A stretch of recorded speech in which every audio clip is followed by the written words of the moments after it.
ਨਿਰਭਉ ਨਿਰਵੈਰ ਅਕਾਲ ਮੂਰਤ ਅਜੂਨੀ ਸੈਭੰ ਗੁਰ ਪ੍ਰਸਾਦ।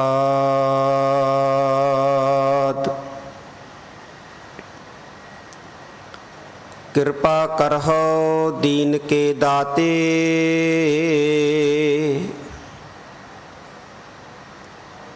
मेरा गुण अवगुण ना विचार हो कोई।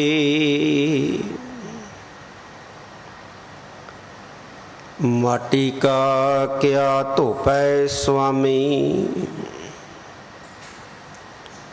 मानस की गत एहे।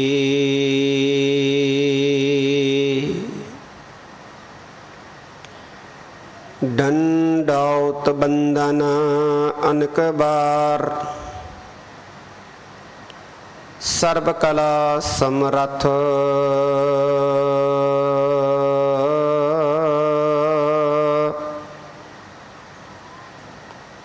डोलन ते रखो प्रभु डोलन ते रखो प्रभु नानक दे कर हथ।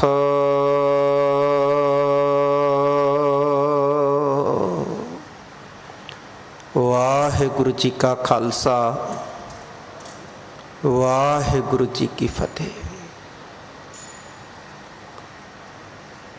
जुग जुग अटल लोक परलोक दे राखे चवर छतर तखत दे मालक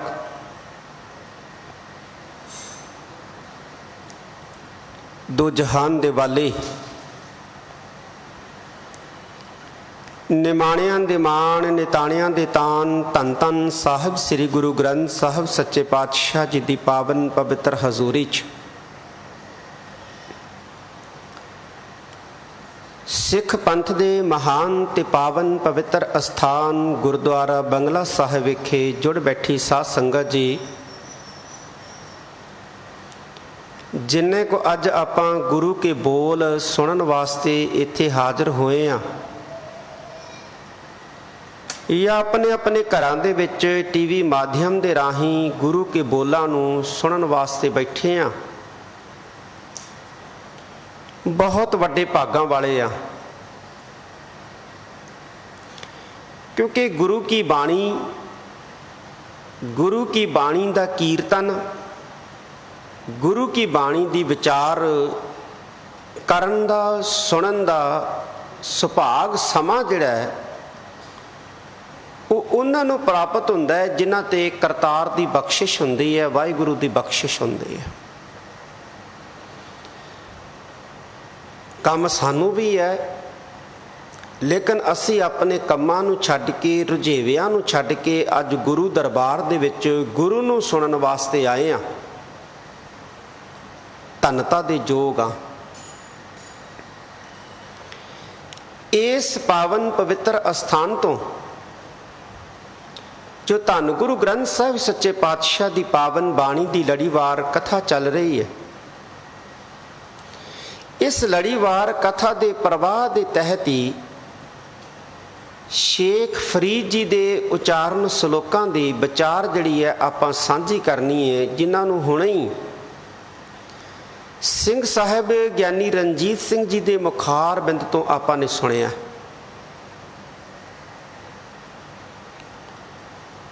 ਉਹ 69 श्लोक जिहड़े ने उन्हां दी विचार अज तो पहला हो चुके हैं।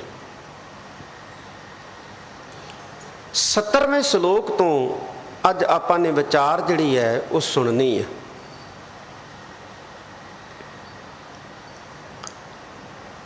जे गुरु प्यारिओ ये किसी नूं सवाल पुछिए ना कि धर्म की है, दसना बड़ा औखा है। धर्म की परिभाषा जिहड़ी है ये बयान नहीं की जा सकती, क्योंकि कोई एक परिभाषा नहीं है धर्म की। ਸੰਸਕ੍ਰਿਤ ਦੇ ਕੋਸ਼ ਦੇ ਵਿੱਚ ਧਰਮ ਦੇ 100 ਤੋਂ ਵਧੇਕ ਜਿਹੜੇ ਨੇ ਉਹ ਅਰਥ ਮਿਲਦੇ ਨੇ।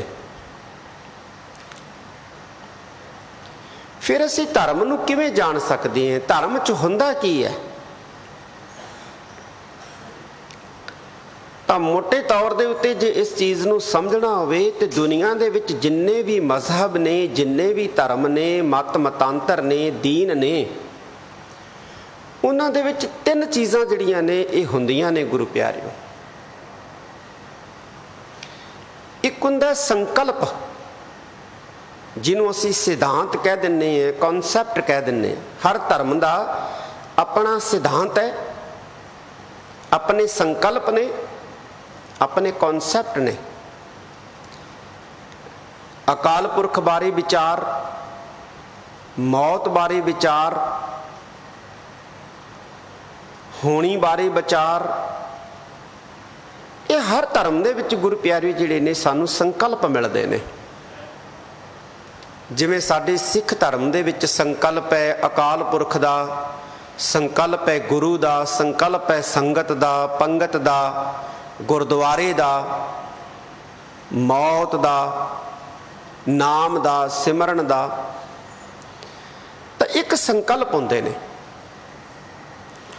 ਦੂਸਰਾ ਗੁਰੂ ਪਿਆਰਿਓ ਕਿ ਹਰ ਧਰਮ, ਹਰ ਮਜ਼ਹਬ, ਹਰ ਦੀਨ ਜਿਹੜਾ ਹੈ ਉਹ ਚੱਜ ਆਚਾਰ ਦੱਸਦਾ ਹੈ, ਸਦਾਚਾਰ ਦੱਸਦਾ ਹੈ। ਜ਼ਿੰਦਗੀ ਕਿਸ ਤਰ੍ਹਾਂ ਜੀਣੀ ਹੈ, ਇਮਾਨਦਾਰੀ, ਸੰਜਮ, ਸੰਤੋਖ, ਸਬਰ, ਸ਼ੁਕਰ, ਪਿਆਰ, ਮੁਹੱਬਤ, ਇਹ ਹਰ ਧਰਮ ਦੱਸਦਾ ਹੈ। ਇੱਕ ਜਿਹੜੀ ਚੀਜ਼ ਹੁੰਦੀ ਹੈ ਨਾ ਗੁਰੂ ਪਿਆਰਿਓ ਤੀਸਰੀ, ਉਹ ਹੁੰਦੀ ਹੈ ਮਰਿਆਦਾ। ਮਰਿਆਦਾ ਵੀ ਹੁੰਦੀ ਹੈ। ਹਰ ਧਰਮ ਦੇ ਅੰਦਰ ਆਪਣੀ ਮਰਿਆਦਾ ਹੈ। ਇਸਲਾਮ ਦੇ ਅੰਦਰ ਉਹਨਾਂ ਦੀ ਆਪਣੀ ਵੱਖਰੀ ਮਰਿਆਦਾ ਹੈ, ਹਿੰਦੂ ਧਰਮ ਦੇ ਅੰਦਰ ਉਹਨਾਂ ਦੀ ਆਪਣੀ ਵੱਖਰੀ ਮਰਿਆਦਾ ਹੈ, ਔਰ ਸਿੱਖ ਧਰਮ ਦੇ ਅੰਦਰ ਆਪਣੀ ਇੱਕ ਵੱਖਰੀ ਮਰਿਆਦਾ ਹੈ। ਤੇ ਜਦੋਂ ਅਸੀਂ ਸਿੱਖ ਧਰਮ ਦੀ ਮਰਿਆਦਾ ਨੂੰ ਦੇਖਦੇ ਹਾਂ ਤੇ ਇਹਦੇ ਵਿੱਚ ਗੁਰੂ ਪਿਆਰਿਓ 2 ਤਰ੍ਹਾਂ ਦੀ ਰਹਿਣੀ ਜਿਹੜੀ ਹੈ ਸਾਨੂੰ ਸਿਖਾਈ ਹੈ। ਇੱਕ ਪੰਥਕ ਰਹਿਣੀ ਹੈ, ਇੱਕ ਸ਼ਖਸੀ ਰਹਿਣੀ ਹੈ। ਸ਼ਖਸੀ ਰਹਿਣੀ ਦੇ ਵਿੱਚ ਗੁਰੂ ਪਿਆਰਿਓ ਸਾਨੂੰ ਦੱਸਿਆ ਕਿ ਸਿੱਖ ਨੇ ਅੰਮ੍ਰਿਤ ਵੇਲੇ ਉੱਠਣਾ ਹੈ, ਇਸ਼ਨਾਨ ਕਰਕੇ ਨਿਤਨੇਮ ਕਰਨਾ ਹੈ, ਸ਼ਾਮ ਨੂੰ ਰਹਿਰਾਸ ਸਾਹਿਬ ਜੀ ਦਾ ਪਾਠ ਕਰਨਾ ਹੈ, ਤੇ ਫਿਰ ਸੌਣ ਤੋਂ ਪਹਿਲਾਂ ਜਿਹੜਾ ਹੈ ਉਹ ਸੋਹਲਾ ਸਾਹਿਬ ਜੀ ਦਾ ਪਾਠ ਕਰਨਾ। ਇਹ ਹਰ ਸਿੱਖ ਵਾਸਤੇ ਗੁਰੂ ਪਿਆਰਿਓ ਲਾਜ਼ਮੀ ਹੈ, ਜ਼ਰੂਰੀ ਹੈ। ਸਵੇਰੇ ਅੰਮ੍ਰਿਤ ਵੇਲੇ 5 ਬਾਣੀਆਂ ਦਾ ਪਾਠ ਕਰੋ, ਸ਼ਾਮ ਨੂੰ ਰਹਿਰਾਸ ਸਾਹਿਬ ਜੀ ਦਾ ਪਾਠ ਕਰੋ, ਸੌਣ ਤੋਂ ਪਹਿਲੋਂ ਸੋਹਲਾ ਸਾਹਿਬ ਜੀ ਦਾ ਪਾਠ ਕਰੋ। ਅੰਮ੍ਰਿਤ ਵੇਲੇ ਨਿਤਨੇਮ ਕਰਕੇ ਫਿਰ ਧੰਨ ਗੁਰੂ ਗ੍ਰੰਥ ਸਾਹਿਬ ਸੱਚੇ ਪਾਤਸ਼ਾਹ ਜੀ ਨੂੰ ਨਤਮਸਤਕ ਹੋਵੋ। ਕੋਸ਼ਿਸ਼ ਕਰੋ ਦਿਨ 'ਚ 2 ਵਾਰ ਨਹੀਂ, 1 ਵਾਰ ਜ਼ਰੂਰ ਗੁਰਦੁਆਰਾ ਸਾਹਿਬ ਆ ਕੇ ਧੰਨ ਗੁਰੂ ਗ੍ਰੰਥ ਸਾਹਿਬ ਸੱਚੇ ਪਾਤਸ਼ਾਹ ਨੂੰ ਨਤਮਸਤਕ ਕਰੋ, ਪ੍ਰਣਾਮ ਕਰੋ, ਕਿਉਂਕਿ ਸਾਡੇ ਸਤਿਗੁਰੂ ਹੈ। ਔਰ ਸਤਿਗੁਰੂ ਦੇ ਦਰਸ਼ਨ ਕਰਨੇ, ਸਤਿਗੁਰੂ ਦੇ ਦਰਸ਼ਨਾਂ ਦੇ ਨਾਲ ਆਪਣੀ ਦਿਨਚਰਿਆ ਸ਼ੁਰੂ ਕਰਨੀ, ਦਿਨ ਦੀ ਸ਼ੁਰੂਆਤ ਕਰਨੀ, ਇਹ ਸਾਨੂੰ ਗੁਰੂ ਪਿਆਰਿਓ ਸਿਖਾਇਆ ਹੈ। ਇਹ ਸਾਡੀ ਮਰਿਆਦਾ ਦਾ ਹਿੱਸਾ ਹੈ। ਇਵੇਂ ਇਸਲਾਮ ਦੀ ਗੁਰੂ ਪਿਆਰਿਓ ਮਰਿਆਦਾ ਹੈ ਕਿ ਹਰ ਮੁਸਲਮਾਨ ਨੇ 5 ਨਮਾਜ਼ਾਂ ਅਦਾ ਕਰਨੀਆਂ। ਹੁਣ ਇਹ ਜਿਹੜਾ ਸ਼ਲੋਕ ਹੈ ਇਹਦੇ ਵਿੱਚ ਬੇਸ਼ੱਕ ਭਗਤ, ਮਾਫ ਕਰਨਾ, ਸ਼ੇਖ ਫਰੀਦ ਜੀ, ਭਗਤ ਸ਼ਬਦ ਵੀ ਬੜਾ ਪਿਆਰਾ ਹੈ, ਬੜਾ ਸੁੱਚਾ ਹੈ, ਬੜਾ ਉੱਚਾ ਹੈ, ਪਰ ਗੁਰੂ ਸਾਹਿਬ ਨੇ ਫਰੀਦ ਜੀ ਲਈ ਜਿਹੜਾ ਗੁਰੂ ਪਿਆਰਿਓ ਸ਼ਬਦ ਵਰਤਿਆ ਉਹ ਸ਼ੇਖ ਫਰੀਦ ਜੀ। ਸ਼ੇਖ ਫਰੀਦ ਜੀ ਬੇਸ਼ੱਕ ਇੱਥੇ ਇੱਕ ਮੁਸਲਮਾਨ ਨੂੰ ਸੰਬੋਧਨ ਹੋ ਰਹੇ ਨੇ ਕਿ ਤੂੰ ਨਮਾਜ਼ ਅਦਾ ਨਹੀਂ ਕਰਦਾ। ਜੇ ਤੂੰ ਨਮਾਜ਼ ਅਦਾ ਨਹੀਂ ਕਰਦਾ, ਜ਼ਿੰਦਗੀ ਦੇ ਅੰਦਰ ਜੋ 5 ਵੇਲੇ ਨਿਰਧਾਰਿਤ ਕੀਤੀ ਗਈ ਹੈ, ਨੀਅਤ ਕੀਤੀ ਗਈ ਹੈ, ਤਾਂ ਤੇਰੀ ਜਿਹੜੀ ਹਾਲਤ ਹੈ ਇੱਕ ਕੁੱਤੇ ਦੀ ਨਿਆਈ ਹੈ। ਇਹਦਾ ਮਤਲਬ ਇਹ ਨਹੀਂ ਕਿ ਇਹ ਸ਼ਬਦ ਜਿਹੜੇ ਨੇ ਸ਼ੇਖ ਫਰੀਦ ਜੀ ਦੇ ਇੱਕ ਮੁਸਲਮਾਨ ਨੂੰ ਸੰਬੋਧਨ ਹੈ, ਇਹ ਸਿੱਖ ਨੂੰ ਵੀ ਸੰਬੋਧਨ ਹੈ। ਮਤਲਬ ਇਹ ਹੈ ਕਿ ਜਿਹੜਾ ਮਨੁੱਖ ਆਪਣੇ ਮਜ਼ਹਬ ਦੀ, ਆਪਣੇ ਧਰਮ ਦੀ ਦੱਸੀ ਹੋਈ ਮਰਿਆਦਾ ਦਾ ਪਾਲਣ ਨਹੀਂ ਕਰਦਾ, ਉਹਦਾ ਜੀਵਨ ਜਿਹੜਾ ਹੈ ਇੱਕ ਕੁੱਤੇ ਦੇ ਨਿਆਈ ਹੈ। ਕੌਣ ਕਹਿ ਰਿਹਾ? ਸ਼ੇਖ ਫਰੀਦ ਜੀ ਕਹਿ ਰਹੇ, ਬਾਣੀ ਕਹਿ ਰਹੀ ਹੈ। संसार दी हर शै गुरु प्यारे जिहड़ी है वो एक मर्यादा दे विच चलदी है। अग मर्यादा दे विच है, ते जिस दिन अग अपनी मर्यादा नूं भुलदी है ना, उदों अगजनी कांड हुंदे है, इमारतां सड़ जांदियां ने, कलोनियां दियां कलोनियां तबाह हो जांदियां ने, जंगल राख हो जाते हैं जदों अग अपनी मर्यादा नूं त्यागदी है। पानी मर्यादा दे विच है, पानी मर्यादा दे विच गुरु प्यारिओ दरियावां दे अंदर वगदा है, नहरां दे अंदर वगदा है, खूहां दे अंदर है, साडी प्यास बुझाउंदा है, साडी खेती नूं सिंजदा है। पर जदों किते पानी अपनी मर्यादा नूं भुलदा है ते हड़ आउंदे ने, ते जदों हड़ आउंदे ने गुरु प्यारिओ ते फिर तबाही दा जिहड़ा है वो मंजर दिखाई दिंदा है। तबाही दा मंजर, बेमर्यादापन जिहड़ा है ये तबाही लैके आउंदा है गुरु प्यारिओ, बर्बादी लैके आउंदा है। बाणी दे विच एक बचन है, महाराज कहंदे अप तेज बाए पृथ्वी आकाशा, ऐसी रहत रहो हर पासा। धरती मर्यादा दे विच है, कुछ सैकंड लई धरती अपनी मर्यादा नूं भुलदी है ते भुचाल आ जांदा है, धरती हिलदी है ते कई वारी शहरां दे शहर तबाह कर दिंदी है। संसार दी हर शै जिहड़ी है ये मर्यादा दे विच है, हर एक दी अपनी अपनी मर्यादा है। इसे तरह मनुख नूं भी सतगुरां ने एक मर्यादा दे विच रहण वास्ते सिक्ख्या दित्ती है, सिखाया है गुरु प्यारिओ। शेख फरीद जी की कहंदे ने, ध्यान देना, आओ जिन्ने को वड्डे भागां सदका अज आपां गुरु की गोद च जुड़े बैठे हाँ, मन वृत्तियां एकाग्र कर लईए और गुरु के शब्द विच ध्यान जोड़दे हां। सारी संगत गज के आखो सतनाम श्री वाहिगुरु जी, वाहिगुरु जी। फरीदा बेनिवाजा कुत्तिया, एह ना भली रीत, कब ही चल न आया पंजे वक्त मसीत। फरीद जी की कह रहे ने गुरु प्यारिओ, ध्यान दिओ, कहंदे फरीदा बेनिवाजा कुत्तिया। फरीद जी कह रहे ने गुरु प्यारिओ संसार दे लोगां नूं कि ऐ संसार दे लोगो, बेनिवाज जिहड़े लोग ने, बेनिवाज, बेनिवाज दा मतलब है जिहड़े नमाज तो हीड़े ने, नमाज अदा नहीं करते, नमाज नहीं पढ़ते। मैं फिर कह दिया गुरु प्यारिओ, ये नहीं कि बाणी जिहड़ी है इत्थे एक मुसलमाना परथाई ही सानू समझा रही है, संसार दे हर व्यक्ति नू समझा रही है। हिंदू नू भी समझा रही है, सिख नू भी समझा रही है, बौद्धी नू भी समझा रही है, जैनी नू भी समझा रही है, ईसाई नू भी समझा रही है कि ऐ भाई पुरखो जिहड़े अपनी धर्म की मर्यादा का पालन नहीं करते, कहते वो कुत्तियां दे न्याई ने, कोई मर्यादा नहीं है। जिधर उन्हों का दिल किया तुर पे, जिथे दिल किया बैठ गए, जिथे दिल किया खड़ो गए, जिथों दिल किया खा लिया, जेहो जा खा लिया मिल गया। तो फरीद जी कहते फरीदा बेनवाजा कुत्तिया, यह ना भली रीत। रीत का मतलब की हुंदा गुरु प्यारिओ? रीत का मतलब मर्यादा ही है, जिन्हों आप रीति कह दें, रीति रिवाज कह दें। इत्थे रीत तत्ते नूं सिहारी लगी है, रीत तत्ते नूं सिहारी जिहड़ी है ये मूलक अंक वजों लगी है, मतलब रीति तो ही है कि ये तेरे वास्ते चंगी रीति नहीं है, यह ना भली रीत, ये तेरे वास्ते चंगी गल नहीं है, चंगी मर्यादा नहीं है कि तू अपने धर्म की मर्यादा का पालन नहीं करता। जिहड़े अपने धर्म की मर्यादा का पालन नहीं करते उन्होंने गुरु प्यारिओ फरीद जी कहते ने कि उन्होंने जीवन जिहड़ा है वो कुत्ते की न्याई है। कुत्ता जिहड़ा हुंदा ना गुरु प्यारिओ, उहदी एक कमजोरी है कि वह हड्डी नूं मूँह दे विच फड़ लैंदा, ਸੁੱਕੀ ਹੱਡੀ ਵੀ ਜੇ ਕਿਤੇ ਮਿਲ ਜੇ ਨਾ ਤੇ ਹੱਡੀ ਨੂੰ ਜਿਹੜਾ ਆਪਣੇ ਮੂੰਹ ਦੇ ਵਿੱਚ ਫੜ ਲੈਂਦਾ ਤੇ ਹੱਡੀ ਨੂੰ ਚੂੰਡਣ ਲੱਗ ਜਾਂਦਾ ਤੇ ਇੰਨੀ ਜ਼ੋਰ ਨਾਲ ਚੂੰਡਦਾ ਹੈ ਕਿ ਉਹਦੇ ਜਵਾੜਿਆਂ ਦੇ ਵਿੱਚੋਂ ਲਹੂ ਨਿਕਲਣ ਲੱਗ ਜਾਂਦਾ ਹੈ ਤੇ ਉਹ ਲਹੂ ਜਿਹੜਾ ਉਹਦੀ ਜੀਭ ਨੂੰ ਲੱਗਦਾ ਤੇ ਉਹਨੂੰ ਇਉਂ ਲੱਗਦਾ ਵੀ ਜਿਵੇਂ ਲਹੂ ਜਿਹੜਾ ਹੈ ਉਹ ਹੱਡੀ ਚੋਂ ਹੀ ਨਿਕਲ ਰਿਹਾ। ਉਹ ਹੋਰ ਜ਼ੋਰ ਜ਼ੋਰ ਦੀ ਚੂੰਡੀ ਜਾਂਦਾ ਹੈ, ਹੋਰ ਜ਼ੋਰ ਜ਼ੋਰ ਦੀ ਮੂੰਹ ਮਾਰੀ ਜਾਂਦਾ ਹੈ। ਜਿੰਨਾ ਜ਼ੋਰ ਦੀ ਮੂੰਹ ਮਾਰਦਾ ਉਹਨਾਂ ਉਹਦੇ ਜਵਾੜਿਆਂ ਦੇ ਵਿੱਚੋਂ, ਉਹਦੇ ਦੰਦਾਂ ਦੇ ਵਿੱਚੋਂ ਲਹੂ ਨਿਕਲਦਾ ਤੇ ਉਹ ਆਪਣਾ ਹੀ ਲਹੂ ਜਿਹੜਾ ਹੈ ਉਹ ਹੱਡੀ ਚੋਂ ਨਿਕਲਿਆ ਸਮਝ ਕੇ ਤੇ ਪੀ ਜਾਂਦਾ ਤੇ ਮਸਤ ਰਹਿੰਦਾ, ਛੱਡਦਾ ਨਹੀਂ ਹੈ ਹੱਡੀ ਨੂੰ। ਪਾਤਸ਼ਾਹ ਜੀ ਕਹਿੰਦੇ ਨੇ ਇਸੇ ਤਰ੍ਹਾਂ ਮਨੁੱਖ ਵੀ ਜਿਹੜਾ ਹੈ ਲਾਲਚੀ ਹੋ ਜਾਂਦਾ। ਇਸੇ ਕਰਕੇ ਲਾਲਚੀ ਮਨੁੱਖ ਦੀ ਤੁਲਨਾ ਜਿਹੜੀ ਹੈ ਨਾ ਉਹ ਕੁੱਤੇ ਦੇ ਨਾਲ ਕੀਤੀ ਹੈ। ਇੱਥੇ ਤਾਂ ਸ਼ੇਖ ਫਰੀਦ ਜੀ ਕਹਿੰਦੇ ਜਿਹੜਾ ਬੇਮਰਿਆਦਾ ਮਨੁੱਖ ਹੈ ਉਹ ਵੀ ਕੁੱਤੇ ਦੇ ਭਾਂਤੀ ਹੈ, ਪਰ ਗੁਰਬਾਣੀ ਦੇ ਵਿੱਚ ਲਾਲਚੀ ਮਨੁੱਖ ਦੀ ਤੁਲਨਾ ਵੀ ਜਿਹੜੀ ਹੈ ਉਹ ਕੁੱਤੇ ਦੇ ਨਾਲ ਕੀਤੀ ਹੈ ਕਿ ਭਾਈ ਤੁਸੀਂ ਇਨਸਾਨ ਹੋ, ਤੁਹਾਨੂੰ ਪਰਮੇਸ਼ਵਰ ਨੇ ਮਨੁੱਖਾ ਜਨਮ ਦਿੱਤਾ ਹੈ।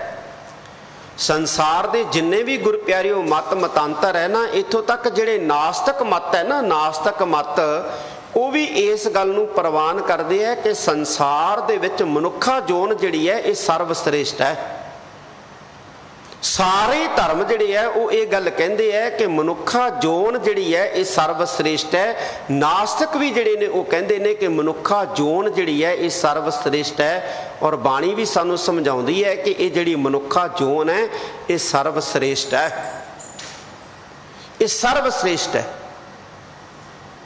ਇਸ ਧਰਤੀ ਮਹਿ ਤੇਰੀ ਸਿਕਦਾਰੀ, ਬਾਣੀ ਨੇ ਸਾਨੂੰ ਕਿਹਾ ਕਿ ਇਹ ਇਨਸਾਨ ਇਸ ਧਰਤੀ ਦੇ ਉੱਤੇ ਤੇਰੀ ਸਿਕਦਾਰੀ ਹੈ। ਸਿਕਦਾਰੀ ਦਾ ਮਤਲਬ ਹੈ ਸਰਦਾਰੀ, ਚੌਧਰ। ਕਿਵੇਂ ਚੌਧਰ ਹੈ? ਖੁੰਖਾਰ ਜਾਨਵਰ ਸ਼ੇਰ ਮੰਨਿਆ ਜਾਂਦਾ ਹੈ। ਮਨੁੱਖ ਨੇ ਸ਼ੇਰ ਨੂੰ ਵੀ ਜਿਹੜਾ ਪਿੰਜਰਿਆਂ ਦੇ ਵਿੱਚ ਕਾਬੂ ਕਰਕੇ ਤੇ ਉਹਨਾਂ ਤੋਂ ਨਾਚ ਨਚਾਇਆ ਸਰਕਸਾਂ ਦੇ ਵਿੱਚ। ਦਰਿਆਵਾਂ ਦੇ ਵਹਿਣ ਜਿਹੜੇ ਆ ਮਨੁੱਖ ਨੇ ਮੋੜ ਦਿੱਤੇ ਨੇ। ਹਾਲਾਂਕਿ ਦਰਿਆਵਾਂ ਦੇ ਵਹਿਣ ਮੋੜਨੇ ਜਿਹੜੇ ਹੈ ਇਹ ਮਨੁੱਖ ਲਈ ਹੀ ਘਾਟੇ ਦਾ ਸੌਦਾ ਸਾਬਤ ਹੋ ਰਿਹਾ ਹੈ, ਲੇਕਿਨ ਦਰਿਆਵਾਂ ਦੇ ਵਹਿਣ ਜਿਹੜੇ ਨੇ ਉਹ ਮਨੁੱਖ ਨੇ ਮੋੜ ਦਿੱਤੇ ਨੇ। ਮਹਾਰਾਜ ਕਹਿੰਦੇ ਇਹ ਇਨਸਾਨ ਇਸ ਧਰਤੀ ਦੇ ਉੱਤੇ ਤੇਰੀ ਸਿਕਦਾਰੀ ਹੈ, ਤੇਰੀ ਸਰਦਾਰੀ ਹੈ। ਅਵਰ ਜੋਨ ਤੇਰੀ ਪਨਿਹਾਰੀ, ਬਾਕੀ ਤਾਂ ਸਾਰੀਆਂ ਜੋਨਾਂ ਤੇਰਾ ਪਾਣੀ ਭਰਦੀਆਂ ਨੇ। ਪਨਹਾਰੀ ਦਾ ਮਤਲਬ ਹੁੰਦਾ ਪਾਣੀ ਭਰਨ ਵਾਲੇ, ਭਾਵ ਬਾਕੀ ਦੀਆਂ ਜੋਨਾਂ ਜਿਹੜੀਆਂ ਨੇ ਤੇਰੇ ਅਧੀਨ ਹੈ। ਇਸ ਕਰਕੇ ਤੇਰੇ ਜਿਹੜੇ ਫਰਜ਼ ਹੈ ਉਹ ਵੀ ਜ਼ਿਆਦਾ ਨੇ, ਕਿਉਂਕਿ ਤੂੰ ਸਰਦਾਰ ਹੈ, ਜ਼ਿੰਮੇਵਾਰ ਹੈ। ਇਸ ਕਰਕੇ ਤੇਰੇ ਫਰਜ਼ ਵੀ ਜ਼ਿਆਦਾ ਨੇ।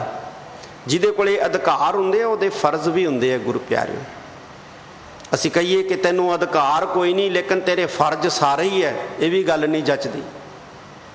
ਤੇ ਜੇ ਅਸੀਂ ਕਹੀਏ ਤੇਰੇ ਅਧਿਕਾਰ ਹੀ ਅਧਿਕਾਰ ਨੇ, ਤੂੰ ਇਸਤੇਮਾਲ ਕਰਨਾ ਹੈ ਲੇਕਿਨ ਤੇਰਾ ਫਰਜ਼ ਕੋਈ ਨਹੀਂ, ਇਹ ਵੀ ਗੱਲ ਨਹੀਂ ਗੁਰੂ ਪਿਆਰਿਓ ਜੱਚਦੀ।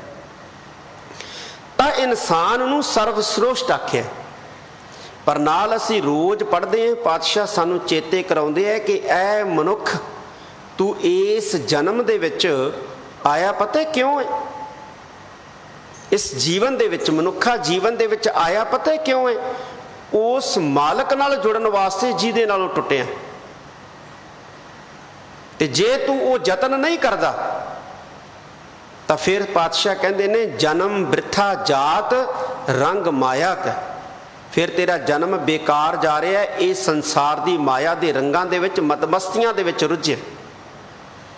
ਇਸ ਕਰਕੇ ਇਹ ਜੋਨ ਜਿਹੜੀ ਹੈ, ਇਹ ਜਨਮ ਜਿਹੜਾ ਹੈ ਤੈਨੂੰ ਜਿਹੜਾ ਮਿਲਿਆ ਹੈ ਉਹ ਤੇਰੇ ਮੂਲ ਨਾਲ ਜੁੜਨ ਵਾਸਤੇ ਮਿਲਿਆ। ਤੇ ਮੂਲ ਤੇਰਾ ਜਿਹੜਾ ਹੈ ਉਹ ਅਕਾਲ ਪੁਰਖ ਹੈ। ਜਿਹੜਾ ਅਸੀਂ ਭੋਜਨ ਖਾਂਦੇ ਹਾਂ ਇਹ ਸਰੀਰ ਨੂੰ ਜਿਉਂਦਾ ਰੱਖਣ ਵਾਸਤੇ, ਜਿਹੜੀ ਅਸੀਂ ਕਮਾਈ ਕਰਦੇ ਹਾਂ ਇਹ ਭੋਜਨ ਨੂੰ ਪ੍ਰਾਪਤ ਕਰਨ ਵਾਸਤੇ, ਜਿਹੜੀ ਅਸੀਂ ਕਮਾਈ ਕਰਦੇ ਹਾਂ ਇਹ ਭੋਜਨ ਨੂੰ ਪ੍ਰਾਪਤ ਕਰਨ ਵਾਸਤੇ ਹੈ। ਤੇ ਜਿਹੜਾ ਅਸੀਂ ਭੋਜਨ ਖਾਂਦੇ ਹਾਂ ਇਹ ਸਰੀਰ ਨੂੰ ਜਿਉਂਦਾ ਰੱਖਣ ਵਾਸਤੇ ਹੈ। ਤੇ ਸਰੀਰ ਨੂੰ ਜਿਉਂਦਾ ਕਾਹਦੇ ਵਾਸਤੇ ਰੱਖਣਾ? ਖਾਣ ਵਾਸਤੇ ਜਿਉਂਦਾ ਰੱਖਣਾ ਨਹੀਂ ਗੁਰੂ ਪਿਆਰਿਓ। ਖਾਣਾ ਤਾਂ ਇਸ ਕਰਕੇ ਪੈਂਦਾ ਤਾਂ ਕਿ ਸਰੀਰ ਜਿਉਂਦਾ ਰਹੇ। ਅਸੀਂ ਪੌਸ਼ਟਿਕ ਜਿਹੜਾ ਹੈ ਉਹ ਹਾਰ ਖਾਂਦੇ ਹਾਂ, ਭੋਜਨ ਖਾਂਦੇ ਹਾਂ। ਕਿਸ ਲਈ ਖਾਂਦੇ ਹਾਂ? ਤਾਂ ਕਿ ਸਰੀਰ ਜਿਉਂਦਾ ਰਹੇ। ਸਰੀਰ ਨੂੰ ਅਸੀਂ ਸੰਭਾਲ ਕੇ ਰੱਖਦੇ ਹਾਂ। जे गर्मी है तो असी पखे कूलर AC का प्रबंध कर लिया, जे सर्दी है तो असी हीटर का प्रबंध कर लिया, रहन वास्ते असी एक मकान बना लिया ताकि शरीर नूं कोई दिक्कत ना आवे। शरीर साडा जिहड़ा है वो बहुत कोमल है, इनू असी संभाल के रखते हैं, वधिया इहदे वास्ते असी रहन बसेरा बनाउने हैं, वधिया इहदे वास्ते भोजन का प्रबंध करते हैं, गर्मी सर्दी तो बचाव का इहदे प्रबंध करते हैं, दवाई बूटी इस्तेमाल करते हैं जो किते ढिल मठ आ जाती है। क्यों? ताकि शरीर चलता रहे, जिंदगी चलती रहे। पर सवाल पैदा होता है कि जिंदगी चलती क्यों रखनी है, जिंदगी चलती क्यों रखनी? असी सारा कुछ जिंदगी जिउण वास्ते करते हैं, पर जे सानू कोई पूछ ले कि जिंदगी जिउणी किस लई है, परिवार लई। परिवार भी सानू इस करके मिले है ताकि साडे जीवन दे विच सानू इकल्लता दा जिहड़ा है वो दुख ना सहारना पवे। और एक असी प्रकृति दे विच जो गुरु प्यारिओ विकास दा जिहड़ा है कारज है उहदे विच अपना योगदान पा सकीए, अपनी जनरेशन नू पैदा करके। इस करके परिवार बनदा है। साडी जिंदगी दे विच परिवार जिहड़ा है वो साडी जिंदगी नू जिउण लई सहायता करदा है। पर फिर सवाल वही है कि जिंदगी जिउणी कादे वास्ते है? असी मकान बना लिया, असी कारोबार स्थापित कर लिया, साडा एक परिवार भी है, असी जिंदगी जिउ रहे हैं। जिंदगी जिउण दा मकसद की है? कि घर बनाउणा जिंदगी दा मकसद है? घर तो सारे ही बनाउंदे ने, जिहदे च जिन्नी को समर्था हुंदी है उहदे मुताबिक वो घर बनाउंदा है। हर जानवर बनाउंदा है। जिन्हों किसी ने परमेश्वर ने जिहो जी बुद्ध दिती है, समर्था दिती है, उहदे मुताबिक हर जानवर बनाउंदा है। कोई घुरना बनाउंदा है, कोई आलना बनाउंदा है, कोई खुड बनाउंदा है, कोई वधिया बना लैंदा है, बिजड़े वर्गा पंछी। किसी नूं समर्था दिती है परमात्मा ने थोड़ी, वो झुग्गी झोंपड़ी बना के रहन लग जाता है। किसी नूं ज़्यादा समर्था दिती है वो कच्चा घर पा लैंदा है, किसी नूं उस तो ज़्यादा समर्था दिती है वो पक्का घर पा लैंदा है। तो कईयां नूं इन्नी समर्था दिती है कि वह अपने रहन वास्ते बंगला बना लैंदा है, महल बना लैंदा। जिन्हों परमात्मा ने जिन्नी ताकत दिती है उहदे मुताबिक वो अपना रहन बसेरा बना लैंदा है, चाहे मनुख है, चाहे जानवर है, तो चाहे पंछी। तो जे असी आखिए कि जिंदगी असी इस करके जिउनी है ताकि परिवार जिहड़ा है वो असी स्थापित करने, तो परिवार भी गुरु प्यारे हर एक दा ही है। बच्चे हर एक दे ने, जानवरों के भी बच्चे ने, पंछियों के भी बच्चे ने, मनुख के भी बच्चे ने। और हर जोन जिहड़ी है अपनी समर्था के मुताबिक अपने बच्चों की परवरिश करती है। हर पंछी अपनी समर्था के मुताबिक अपने बच्चे पालदा है, हर जानवर अपनी समर्था के मुताबिक अपने बच्चे पालदा है, तो मनुख भी अपनी समर्था के मुताबिक अपने बच्चे पालदा है। कोई सरकारी स्कूल च पढ़ा लैंदा है, कोई कॉन्वेंट स्कूल च पढ़ा लैंदा है, कोई देश दीयां यूनिवर्सिटियां च पढ़ा लैंदा है, कोई विदेश दीयां यूनिवर्सिटियां च पढ़ा लैंदा है। जिन्हों किसी ने महाराज ने जिन्नी को समर्था दी है अपने बच्चे भी हर कोई पालदा है। ये नहीं है कि मनुख आखे मैं अपने बच्चे पालदा बाकी अपने बच्चे नहीं पालते, हर जोन अपने बच्चे पालदी। फिर साडा बाकी दियां जोनां दे नालों वखरेवा की है? असी बाकी दियां जोनां दे नालों सर्वश्रेष्ठ किवें है? असी सर्वश्रेष्ठ बाकी दियां जोनां नालों उदों ही हाँ जदों असी करतार दे नाल जुड़न दा, वाहिगुरू दे नाल जुड़न दा यतन करदे हैं। जदों असी गुरु घर दे विच आउणा शुरू करते हैं, जदों असी संगत विच बैठना शुरू करते हैं, जदों असी अपने गुरु दी दसी हुई रहत नूं अपने जीवन का हिस्सा बना लैंदे हैं, उस वक्त जिहड़ा है असी बाकी दियां जोनां नालों फिर श्रेष्ठ जिहड़ा है अखवाउण दे हकदार हाँ। शेख फरीद जी गुर प्यारिओ इत्थे इहो ही समझा रहे ने कि ऐ मनुख ये तेरे वास्ते चंगी गल नहीं है, यह ना भली रीत, भली का मतलब है चंगी, ये तेरे वास्ते भली गल नहीं है, भली रीत नहीं है, भली मर्यादा नहीं है कि तू कदे नमाज अदा नहीं करता, भाव अपने धर्म की दसी हुई मर्यादा का पालन नहीं करता, ये तेरे वास्ते ठीक नहीं है। तो जे तू अपने धर्म की मर्यादा का पालन नहीं करता तो फिर तेरी जिंदगी जिहड़ी है एक कुत्ते की न्याई है। ये बाणी कह रही है गुरु प्यारे। फरीदा बेनिवाजा कुत्तिया यह ना भली रीत, कब ही चलना आया पंजे वक्त मसीत। ਹੁਣ ਮੁਸਲਮਾਨ ਲਈ ਇਹ ਵੀ ਨਿਰਧਾਰਿਤ ਹੈ ਕਿ ਉਸਨੇ 5 ਨਮਾਜ਼ਾਂ ਅਦਾ ਕਰਨੀਆਂ ਨੇ, ਮਸਜਿਦ ਦੇ ਵਿੱਚ ਆ ਕੇ ਕਰੇ ਤਾਂ ਜ਼ਿਆਦਾ ਬਿਹਤਰ, ਤੇ ਨਹੀਂ ਨਮਾਜ਼ ਕਿਤੇ ਵੀ ਅਦਾ ਹੋ ਸਕਦੀ ਹੈ। ਪਰ ਜੇ ਮਸੀਤ ਦੇ ਵਿੱਚ ਸਾਂਝੇ ਰੂਪ ਦੇ ਵਿੱਚ ਕੀਤੀ ਜਾਏ ਤੇ ਉਹ ਕਹਿੰਦੇ ਜ਼ਿਆਦਾ ਜਿਹੜੀ ਹੈ ਵਧੀਆ। ਪਰ ਦੇਖੋ ਸਤਿਗੁਰਾਂ ਨੇ ਤਾਂ ਸਾਨੂੰ ਕਿਹਾ ਭਾਈ ਇੱਕ ਵਾਰੀ ਗੁਰੂ ਦਾ ਦਰਸ਼ਨ ਕਰ ਲਿਆ ਕਰੋ। ਜਿਨ੍ਹਾਂ ਦੇ ਮਨਾਂ 'ਚ ਗੁਰੂ ਦਾ ਪਿਆਰ ਹੈ ਉਹ ਗੁਰੂ ਦਾ ਦਰਸ਼ਨ ਕਰਦੇ ਨੇ। ਮੀਂਹ ਆ ਜੇ, ਹਨੇਰੀ ਆ ਜੇ, ਝੱਖੜ ਆ ਜੇ, ਤੂਫਾਨ ਆ ਜੇ, ਉਹ ਕਦੇ ਗੁਰੂ ਦਾ ਦਰਸ਼ਨ ਕਰਨ ਤੋਂ ਨਹੀਂ ਖੁੰਝਦੇ, ਕਿਉਂਕਿ ਪਿਆਰ ਹੁੰਦਾ ਨਾ। ਧੰਨ ਗੁਰੂ ਅਮਰਦਾਸ ਜੀ ਮਹਾਰਾਜ ਕਹਿੰਦੇ ਨੇ ਬਾਣੀ ਦੇ ਵਿੱਚ, ਝੱਖੜ ਝਾਗੀ ਮੀਂਹ ਵਰਸੈ, ਭੀ ਗੁਰ ਦੇਖਣ ਜਾਏ। ਇੱਥੋਂ ਤੱਕ ਸਤਿਗੁਰੂ ਜੀ ਕਹਿੰਦੇ ਨੇ ਪਾਲਾ ਕੱਕਰ ਬਰਫ ਵਰਸੈ, ਗੁਰਸਿੱਖ ਲੰਘ ਗੁਰ ਪਹਿ ਜਾਈ। ਪਾਲਾ ਪੈਣ ਲੱਗ ਜੇ, ਬਰਫ ਪੈਣ ਲੱਗ ਜੇ, ਕੱਕਰ ਪੈਣ ਲੱਗ ਜੇ, ਪਰ ਗੁਰੂ ਦਾ ਸਿੱਖ ਗੁਰੂ ਦਾ ਦਰਸ਼ਨ ਕਰਨ ਵਾਸਤੇ ਸਭ ਕੁਝ ਉਲੰਘ ਕੇ ਗੁਰੂ ਦੇ ਕੋਲ ਪਹੁੰਚਦਾ ਹੈ, ਗੁਰੂ ਦੇ ਕੋਲ ਪਹੁੰਚਦਾ ਹੈ। ਅਸੀਂ ਜਿੰਨੇ ਗੁਰੂ ਦੇ ਕੋਲ ਆਏ ਹਾਂ ਗੁਰੂ ਪਿਆਰਿਓ ਧੰਨਤਾ ਦੇ ਯੋਗ ਆਏ, ਪਰ ਅੱਜ ਵੀ ਬਹੁਤ ਸਾਰੇ ਐਸੇ ਨੇ ਜਿਨ੍ਹਾਂ ਨੂੰ ਗੁਰੂ ਮਹਾਰਾਜ ਨੇ ਸਾਧਨ ਦਿੱਤੇ ਨੇ, ਲੇਕਿਨ ਉਹ ਗੁਰੂ ਪਿਆਰਿਓ ਗੁਰਦੁਆਰੇ ਆਉਣਾ ਜਿਹੜਾ ਹੈ ਉਹ ਸਮਝਦੇ ਹੈ ਕਿ ਸਮਾਂ ਖਰਾਬ ਹੋ ਜਾਏਗਾ। ਕਿੱਡੀ ਕਮਾਲ ਦੀ ਗੱਲ ਹੈ। ਕਈ ਐਸੇ ਨੇ ਜਿਨ੍ਹਾਂ ਕੋਲੇ ਸਾਧਨ ਵੀ ਨਹੀਂ ਹੈ, ਕੇਵਲ ਗੁਰੂ ਦਾ ਪਿਆਰ ਹੈ, ਉਹ ਗੁਰੂ ਦੇ ਦਰ ਤੇ ਆ ਜਾਂਦੇ ਨੇ, ਰੋਜ਼ ਆ ਕੇ ਮੱਥਾ ਟੇਕਦੇ ਨੇ, ਅਰਦਾਸ ਕਰਦੇ ਨੇ। ਕਿਸ ਲਈ ਅਰਦਾਸ ਕਰਦੇ ਨੇ? ਆਪਣੇ ਲਈ ਕਰਦੇ ਨੇ। ਜੇ ਸੰਗਤੀ ਅਰਦਾਸ ਦੇ ਵਿੱਚ ਖੜੋਂਦੇ ਨੇ ਤੇ ਫਿਰ ਸਰਬੱਤ ਦੇ ਭਲੇ ਲਈ ਵੀ ਕਰਦੇ ਨੇ, ਪਰ ਆਪਣੇ ਲਈ ਕਰਦੇ ਨੇ। ਪਰ ਬਹੁਤ ਸਾਰੇ ਐਸੇ ਗੁਰ ਪਿਆਰਿਓ ਜਿਹੜੇ ਸਾਧਨ ਸੰਪੰਨ ਹੋਣ ਦੇ ਬਾਵਜੂਦ, ਸਰੀਰਕ ਸਮਰੱਥਾ ਹੋਣ ਦੇ ਬਾਵਜੂਦ ਵੀ ਗੁਰੂ ਘਰ ਦੇ ਵਿੱਚ ਆਉਣ ਵਾਸਤੇ ਸਮਾਂ ਨਹੀਂ ਕੱਢਦੇ। ਅਸੀਂ ਕੀ ਕਹਿੰਦੇ ਹਾਂ? ਅਸੀਂ ਕਹਿੰਦੇ ਹਾਂ ਜੀ ਜਦੋਂ ਵਿਹਲੇ ਹੋ ਗਏ ਨਾ, ਬੁਢੇਪਾ ਆ ਗਿਆ, ਉਦੋਂ ਅਸੀਂ ਗੁਰਦੁਆਰੇ ਸਾਹਿਬ ਜਾਣਾ ਜਿਹੜਾ ਹੈ ਨਿਯਮਤ ਰੂਪ ਦੇ ਵਿੱਚ ਸ਼ੁਰੂ ਕਰਾਂਗੇ, ਆਰੰਭ ਕਰਾਂਗੇ। ਹੁਣ ਗੁਰੂ ਪਿਆਰਿਓ ਪੜ੍ਹਾਈ ਦੀ ਵੀ ਇੱਕ ਉਮਰ ਹੈ, ਕਾਰੋਬਾਰ ਕਰਨ ਦੀ ਵੀ ਇੱਕ ਉਮਰ ਹੈ।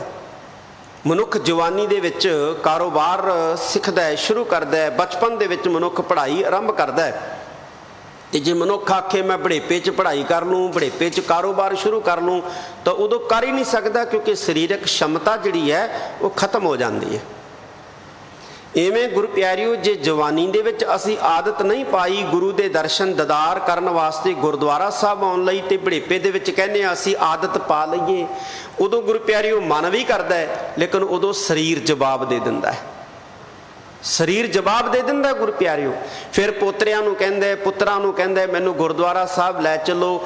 ਕਦੇ ਪੁੱਤਰ ਲੈ ਆਉਂਦੇ ਨੇ, ਪੋਤਰੇ ਲੈ ਆਉਂਦੇ ਨੇ, ਕਦੇ ਪੁੱਤਰ ਪੋਤਰੇ ਜਵਾਬ ਦੇ ਦਿੰਦੇ ਨੇ ਵੀ ਭਾਈ ਸਾਡੇ ਕੋਲੇ ਵੀ ਵਕਤ ਨਹੀਂ ਹੈ, ਸਮਾਂ ਨਹੀਂ ਹੈ। ਫਿਰ ਗੁਰੂ ਪਿਆਰਿਓ ਕਮਰੇ ਦੇ ਵਿੱਚ ਪਿਆ ਲੂੰਦਾ ਵੀ ਮੈਂ ਗੁਰਦੁਆਰੇ ਜਾਂਦਾ, ਜੇ ਮੇਰੀਆਂ ਲੱਤਾਂ ਕੰਮ ਕਰਦੀਆਂ ਹੁੰਦੀਆਂ ਮੈਂ ਗੁਰਦੁਆਰੇ ਜਾ ਕੇ ਗੁਰੂ ਦੇ ਦਰਸ਼ਨ ਕਰਦਾ, ਜੇ ਕਿਤੇ ਮੇਰੇ ਹੱਥ ਕੰਮ ਕਰਦੇ ਹੁੰਦੇ, ਨੇਤਰ ਕੰਮ ਕਰਦੇ ਹੁੰਦੇ, ਮੈਂ ਗੁਰਦੁਆਰੇ ਜਾ ਕੇ ਕੀਰਤਨ ਸੁਣਦਾ, ਕਥਾ ਸੁਣਦਾ, ਜੇ ਕਿਤੇ ਮੇਰੇ ਕੰਨ ਕੰਮ ਕਰਦੇ ਹੁੰਦੇ। ਭੀਖਨ ਜੀ ਨੇ ਕਿਹਾ ਗੁਰੂ ਪਿਆਰਿਓ, ਭਗਤ ਭੀਖਨ ਜੀ ਨੇ ਕਹਿੰਦੇ ਨੈਨਾਹੋਂ ਨੀਰ ਬਹੈ ਤਨ ਖੀਨਾ, ਭਏ ਕੇਸ ਦੁੱਧਵਾਨੀ, ਰੂਦਾ ਕੰਠ ਸ਼ਬਦ ਨਹੀਂ ਉਚਰੈ, ਅਬ ਕਿਆ ਕਰਹਿ ਪ੍ਰਾਨੀ। ਕਹਿੰਦੇ ਭਾਈ ਜਦੋਂ ਅੱਖਾਂ 'ਚੋਂ ਪਾਣੀ ਵਗਣ ਲੱਗ ਪਿਆ, ਜਦੋਂ ਗਲੇ 'ਚੋਂ ਆਵਾਜ਼ ਆਉਣੀ ਬੰਦ ਹੋ ਗਈ, ਨੈਣੋ ਨੀਰ ਬਹੈ ਤਨ ਖੀਨਾ, ਜਦੋਂ ਸਰੀਰ ਜ਼ਰਜ਼ਰਾ ਹੋ ਗਿਆ, ਬੁੱਢਾ ਹੋ ਗਿਆ, ਲੱਤਾਂ ਕੰਬਣ ਲੱਗ ਪਈਆਂ, ਕਹਿੰਦੇ ਉਦੋਂ ਭਾਈ ਤੂੰ ਕੀ ਕਰ ਲਏਗਾ?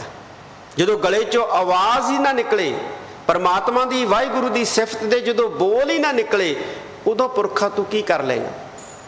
ਜਦੋਂ ਤੇਰੇ ਕੇਸ ਧੌਲੇ ਹੋ ਗਏ, ਸਰੀਰਕ ਸ਼ਮਤਾ ਘਟ ਗਈ, ਉਦੋਂ ਤੂੰ ਸੰਗਤ ਵਿੱਚ ਵੀ ਨਹੀਂ ਬੈਠ ਸਕਦਾ, ਉਦੋਂ ਤੂੰ ਬਾਣੀ ਵੀ ਨਹੀਂ ਪੜ੍ਹ ਸਕਦਾ, ਉਦੋਂ ਤੂੰ ਬਾਣੀ ਸੁਣ ਵੀ ਨਹੀਂ ਸਕਦਾ, ਫਿਰ ਕੀ ਕਰੇਗਾ? ਇਸ ਕਰਕੇ ਇੱਥੇ ਫਰੀਦ ਜੀ ਕਹਿੰਦੇ ਹੈ, ਕਹਿੰਦੇ ਇਹ ਚੰਗੀ ਗੱਲ ਨਹੀਂ ਹੈ ਕਿ ਭਾਈ ਪੰਜੇ ਵਕਤ ਤੂੰ ਮਸੀਤ ਦੇ ਵਿੱਚ ਨਹੀਂ ਆਉਂਦਾ। ਮੁਸਲਮਾਨ ਨੂੰ ਕਹਿ ਰਹੇ ਨੇ ਕਿ ਚੰਗੀ ਗੱਲ ਨਹੀਂ ਹੈ ਕਿ ਤੂੰ 5 ਨਮਾਜ਼ਾਂ ਅਦਾ ਨਹੀਂ ਕਰਦਾ, ਮਸੀਤ ਦੇ ਵਿੱਚ ਪੰਜੇ ਵਕਤ ਨਹੀਂ ਆਉਂਦਾ। ਪਰ ਇਹ ਉਪਦੇਸ਼ ਗੁਰੂ ਪਿਆਰਿਓ ਸਿੱਖ ਨੂੰ ਵੀ ਹੈ ਕਿ ਭਾਈ ਸਿੱਖਾ ਗੁਰਦੁਆਰੇ ਕਿਉਂ ਨਹੀਂ ਆਉਂਦਾ ਤੂੰ ਚੱਲ ਕੇ, ਤੂੰ ਗੁਰੂ ਘਰ ਦੇ ਵਿੱਚ ਕਿਉਂ ਨਹੀਂ ਆਉਂਦਾ ਚੱਲ ਕੇ। ਇਹ ਗੁਰੂ ਪਿਆਰਿਓ ਸ਼ੇਖ ਫਰੀਦ ਜੀ ਜਿਹੜੇ ਨੇ ਇਸ ਸ਼ਲੋਕ ਦੇ ਵਿੱਚ ਸਾਨੂੰ ਸਮਝਾ ਰਹੇ ਨੇ। ਅਗਲੇ ਸ਼ਲੋਕ ਦੇ ਵਿੱਚ ਗੁਰੂ ਪਿਆਰਿਓ ਦੱਸਦੇ ਨੇ, ਧਿਆਨ ਦਿਓ, ਉੱਠ ਫਰੀਦਾ ਉਜ਼ੂ ਸਾਜ, सुबह निवास गुजार, जो सिर साई ना निवै सो सिर कप उतार। देखो गुरु प्यारियो, फरीद जी की कह रहे ने, कहते उठ फरीदा उजू साज। उजू हुंदा गुरु प्यारियो जिहड़ा नमाज अदा करन तो पहला, नमाज पढ़न तो पहला मुसलमान करदा है, अपने पैर धोंदा है, कूणियां तक गुरु प्यारियो जिहड़ा है वो अपनियां बाहां ते हथ धोंदा है, मूँह जिहड़ा है अपना जिहड़ा पानी नाल धोंदा है, उहनूं कहंदे उजू करना। भाव जिन्हों आपां गुरमत दी बोली दे विच 5 शनाना गुरु प्यारिओ कह दिंदे। कहंदे ऐ, कहंदे फरीद जी कह रहे ने, कहंदे ऐ भाई, ऐ मुसलमान उठ उजू कर। भाव अपनी क्रिया सोध लै नमाज पढ़न वास्ते। जिवें असीं गुरु प्यारिओ अमृत वेले नितनेम करन तो पहलां इशनान करदे हैं ना, शाम नूं रहरास साहब दा पाठ करना हुंदा है, तो उदों भी गुरु प्यारिओ बहुत सारे जिहड़े हुंदे ने वो अपना इशनान पान कर लैंदे ने, कई मूँह हथ जिहड़े ने वो धो लैंदे ने, बैठ के फिर रहरास साहिब करदे ने। तो इवें इस्लाम दे विच जदों एक मुसलमान नमाज पढ़दा है तो नमाज पढ़न तो पहलां उसनूं कुछ सरीरक क्रिया करनी पैंदी है। उस सरीरक क्रिया दा नाम गुरु प्यारिओ उजू है।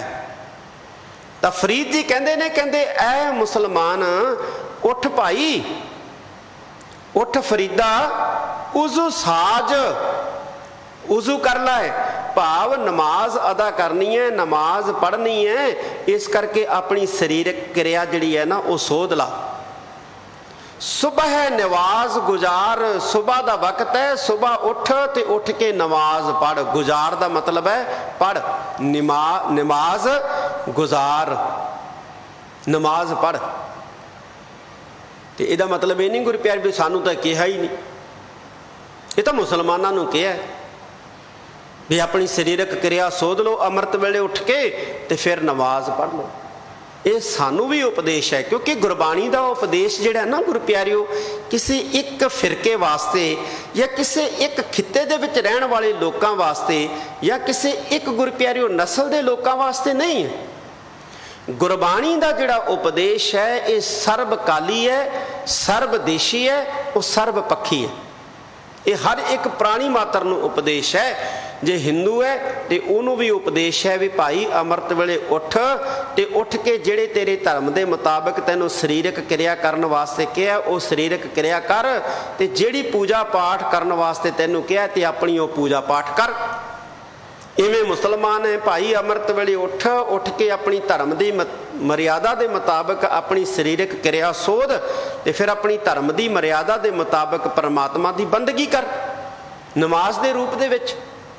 इवें सिख नूं कहा अमृत वेले उठ, उठ के इशनान कर ते इशनान करके फिर अपनी धर्म की मर्यादा के मुताबिक भाई परमात्मा का नाम लै, बंदगी कर, सिमरन कर। नितनेम के रूप दे विच, नितनेम जिहड़ा ना गुरु प्यारिओ सिमरन भी है। नितनेम जिहड़ा है ये सिमरन भी है गुरु प्यारिओ। जो सिख अमृत वेले 5 बाणियां का जाप करदा है ना, तो 5 बाणियां का जाप जिहड़ा है ये सिमरन भी है। हुण सिमरन का मतलब की हुंदा है गुरु प्यारिओ? संस्कृत का शब्द है समरण, जिहदा मतलब हुंदा है याद करना। याद करना किनू याद करना है? अकाल पुरख नूं याद करना है। तो जिहड़ा कर्म अकाल पुरख की याद दवाउंदा है ना गुरु प्यारिओ, वो सिमरन है। जे नितनेम है, नितनेम दे विच असीं बाणी पढ़ते हैं, बाणी परमेश्वर की सिफत करती है, परमेश्वर की याद दवाउंदी है, तो बाणी सिमरन है। असीं संगत करते हैं, अकाल पुरख की याद दवा रही है बाणी, सानू गुरु की याद दवा रही है, तो संगत विच बैठना भी सिमरन है गुरु प्यारिओ, ये भी सिमरन है। हर वो कर्म जिसनों करदियां करतार चेते आवे वो सिमरन है गुरु प्यारिओ। जे असीं सेवा करते हैं तो सेवा करते हैं वाहिगुरु याद है, वाहिगुरु वाहिगुरु करते हैं तो वह भी सिमरन है। जदों गुरु नानक साहब जी दे कोल सिख आउंदे सी ना गुरु प्यारिओ, चल के मत्था टेकदे सी ते महाराज असीस दिंदे सी, जिस उत्ते गुरु नानक साहब जी सब तो वध खुश हुंदे सी ਤੇ ਸਭ ਤੋਂ ਵੱਧ ਖੁਸ਼ ਕਿਹਦੇ ਤੇ ਹੁੰਦੇ ਸੀ? ਜਿਹੜਾ ਸਭ ਤੋਂ ਵੱਧ ਕਰਤਾਰ ਨੂੰ ਚੇਤੇ ਰੱਖਦਾ ਸੀ, ਜਿਹੜਾ ਸਭ ਤੋਂ ਵੱਧ ਗੁਰੂ ਨਾਨਕ ਸਾਹਿਬ ਜੀ ਦੀ ਆਗਿਆ ਮੰਨਦਾ ਸੀ, ਜਿਹੜਾ ਸਭ ਤੋਂ ਵੱਧ ਸਦਾਚਾਰੀ ਨਿਯਮਾਂ ਦੀ ਪਾਲਣਾ ਕਰਦਾ ਸੀ। ਧੰਨ ਗੁਰੂ ਨਾਨਕ ਸਾਹਿਬ ਜੀ ਉਹਨੂੰ ਅਸੀਸ ਦਿਆ ਕਰਦੇ ਸੀ, ਜਾ ਪੁਰਖਾ ਤੇਰੇ ਕਰਤਾਰ ਚਿੱਤ ਆਵੇ, ਤੇਰੇ ਕਰਤਾਰ ਚਿੱਤ ਆਵੇ, ਭਾਵ ਤੇਰੇ ਚਿੱਤ ਦੇ ਵਿੱਚ ਹਮੇਸ਼ਾ ਹੀ ਵਾਹਿਗੁਰੂ ਵਸਿਆ ਰਵੇ।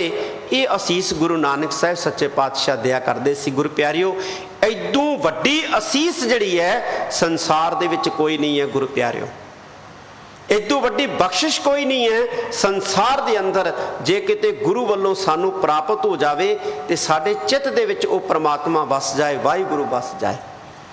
ਤਾਂ ਇੱਥੇ ਗੁਰੂ ਪਿਆਰਿਓ ਸ਼ੇਖ ਫਰੀਦ ਜੀ ਜਿਹੜੇ ਨੇ ਉਹ ਕਹਿੰਦੇ, ਉੱਠ ਫਰੀਦਾ ਉਜ਼ੂ ਸਾਜ ਸੁਬਹ ਨਵਾਜ਼ ਗੁਜ਼ਾਰ, ਅੰਮ੍ਰਿਤ ਵੇਲੇ ਸਵੇਰ ਵੇਲੇ ਸੁਬਹ ਉੱਠ ਕੇ ਨਮਾਜ਼ ਪੜ੍ਹ ਪਾਈ। ਤੇ ਇੱਕ ਬਚਨ ਹੋਰ ਕਹਿੰਦੇ ਨੇ ਗੁਰੂ ਪਿਆਰਿਓ ਸ਼ੇਖ ਫਰੀਦ ਜੀ, ਕੀ ਕਹਿੰਦੇ ਨੇ? ਕਹਿੰਦੇ ਜੋ ਸਿਰ ਸਾਈਂ ਨਾ ਨਿਵੈ, ਜਿਹੜਾ ਸਿਰ, ਜੋ ਸਿਰ, ਜੋ ਸਿਰ ਦਾ ਮਤਲਬ ਹੈ ਜਿਹੜਾ ਸਿਰ ਸਾਈਂ ਨਾ ਨਿਵੈ, ਸਾਈਂ ਦੇ ਅੱਗੇ ਨਹੀਂ ਨਿਵਦਾ। ਸਾਈਂ ਦਾ ਮਤਲਬ ਹੈ ਮਾਲਕ। ਅਸੀਂ ਇੱਕ ਸ਼ਬਦ ਪੜ੍ਹਦੇ ਹਾਂ ਨਾ ਗੁਰੂ ਪਿਆਰਿਓ, ਗੋਸਾਈਂ ਹਉ ਗੋਸਾਈਂ ਦਾ ਪਹਿਲਵਾਨੜਾ।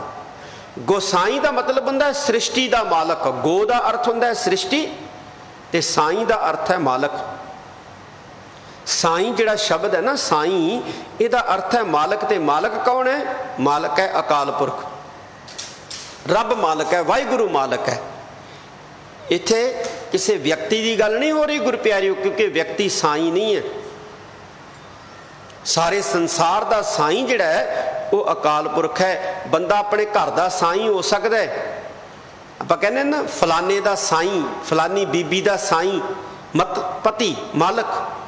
ਪਰ ਸਾਰੀ ਸ੍ਰਿਸ਼ਟੀ ਦਾ ਜਿਹੜਾ ਮਾਲਕ ਹੈ ਉਹ ਕੇਵਲ ਤੇ ਕੇਵਲ ਅਕਾਲ ਪੁਰਖ ਹੈ। ਤੇ ਸ਼ੇਖ ਫਰੀਦ ਜੀ ਕਹਿੰਦੇ, ਜਿਹੜਾ ਸਿਰ ਉਸ ਮਾਲਕ ਵਾਹਿਗੁਰੂ ਦੇ ਅੱਗੇ, ਰੱਬ ਦੇ ਅੱਗੇ ਨਿਭਦਾ ਨਹੀਂ ਹੈ, ਨਿਭਦਾ ਨਹੀਂ ਹੈ, ਝੁਕਦਾ ਨਹੀਂ ਹੈ, ਕੀ ਕਰਨਾ ਚਾਹੀਦਾ ਹੈ? ਫਰੀਦ ਜੀ ਕਹਿੰਦੇ ਉਸ ਸਿਰ ਦਾ ਕੋਈ ਫਾਇਦਾ ਨਹੀਂ ਹੈ ਭਾਈ। ਜਿਹੋ ਜਿਹਾ ਆਇਆ ਜਗਤ 'ਚ ਤਿਹੋ ਜਿਹਾ ਨਾ ਆਇਆ, ਕੋਈ ਫਾਇਦਾ ਨਹੀਂ ਹੈ। ਕਹਿੰਦੇ ਸੋ ਸਿਰ ਕੱਪ ਉਤਾਰ। ਕੱਪ ਦਾ ਮਤਲਬ ਹੁੰਦਾ ਗੁਰੂ ਪਿਆਰਿਓ ਕੱਟਣਾ। ਕੱਪ ਸ਼ਬਦ ਹੈ ਕੱਪ, ਕੱਪ ਦਾ ਮਤਲਬ ਹੈ ਕੱਟਣਾ। ਫਰੀਦ ਜੀ ਕਹਿੰਦੇ ਨੇ ਜਿਹੜਾ ਸਿਰ ਆਪਣੇ ਮਾਲਕ ਦੇ ਅੱਗੇ ਨਹੀਂ ਨਾ ਝੁਕਦਾ, ਕਿਹੜਾ ਮਾਲਕ? ਵਾਹਿਗੁਰੂ ਮਾਲਕ। ਕਹਿੰਦੇ ਉਸ ਸਿਰ ਨੂੰ ਕੱਟ ਕੇ ਸੁੱਟ ਦੇਣਾ ਚਾਹੀਦਾ ਹੈ। ਬੰਦੇ ਅੱਗੇ ਸਿਰ ਝੁਕਾਉਣਾ ਗੁਰੂ ਪਿਆਰਿਓ ਔਗਣ ਹੈ, ਲੇਕਿਨ ਵਾਹਿਗੁਰੂ ਦੇ ਅੱਗੇ ਸਿਰ ਝੁਕਾਉਣਾ, ਗੁਰੂ ਦੇ ਅੱਗੇ ਸਿਰ ਝੁਕਾਉਣਾ, ਇਹ ਬਹੁਤ ਵੱਡਾ ਗੁਣ ਹੈ। ਤੇ ਜਿਹੜਾ ਸਿਰ ਗੁਰੂ ਦੇ ਅੱਗੇ ਨਹੀਂ ਝੁਕਦਾ, ਜਿਹੜਾ ਸਿਰ ਗੁਰੂ ਪਿਆਰਿਓ ਅਕਾਲ ਪੁਰਖ ਦੇ ਅੱਗੇ ਨਹੀਂ ਝੁਕਦਾ, ਫਰੀਦ ਜੀ ਕਹਿੰਦੇ ਭਾਈ ਉਹ ਤਾਂ ਕੱਟ ਕੇ ਸੁੱਟ ਦੇਣਾ ਚਾਹੀਦਾ ਹੈ।